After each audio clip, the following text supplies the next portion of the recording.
let's start with the basics. Did you commit this crime with Donald Trump's knowledge and direction the whole time, and should he be charged in your view? So I pled guilty, as I'm sure you're aware, a little more than a year and a half ago. And it was done, as I had stated, before the House Oversight Committee, as well as to many other authorities, many other agencies, that it was done not only at the direction of, but in coordination with Donald J. Trump. So the answer is, if in fact that I'm required to plead guilty for this crime, then so is the president. To be clear, although there were other allegations that you addressed, on this particular one, did you benefit personally from arranging this for Donald Trump, or was he the main beneficiary of this arrangement? Well, he was the only beneficiary of this arrangement. I also want to say that as we're talking about potential criminal prosecution here, that's not really the issue that Donald Trump is most concerned about. What he's most concerned about is the IRS. He's concerned about issues that's going to show that he does not pay his fair taxes, that he's tax evaded, that there's bank fraud, that there's potential insurance fraud, et cetera, et cetera.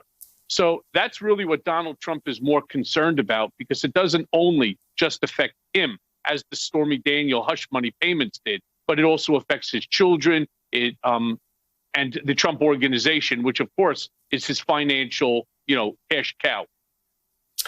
Michael, the flip side of all this, and I'm going to have experts get into it, but I wanted to give you the benefit of addressing it, is there are many people who say whatever one's criticisms are of this president and this period of time, the United States has not historically prosecuted ex-presidents, and there are many reasons not to do it, including the ordeal of putting the country through it. Your response to that argument, both as someone involved or as someone who's, of course, studied the law and separation of powers, and as you know, there are legitimate arguments against that. Your response? So you could play it either way. First and foremost, the biggest problem of incarcerating a president is the fact that the president has national security information embedded in his head. Now, of course, we all know that Donald Trump didn't spend a lot of time at briefings and so on, short of whatever they could write on a piece of paper with a crayon, right? He didn't really spend much time in these briefings, but he still has national security information in his head. And that makes him obviously a danger to be placed in, an institution. Well, here's the flip side to that. Donald Trump does not care, as we all know, about anyone or anything other than himself. Well, if that's the case, is he more dangerous on the outside? Because Donald Trump will sell, there's no doubt in my mind, he will sell a national security information to the highest bidder in order to develop a piece of property in Iraq. He doesn't care. He is prepared to talk about, which he did with Putin, right?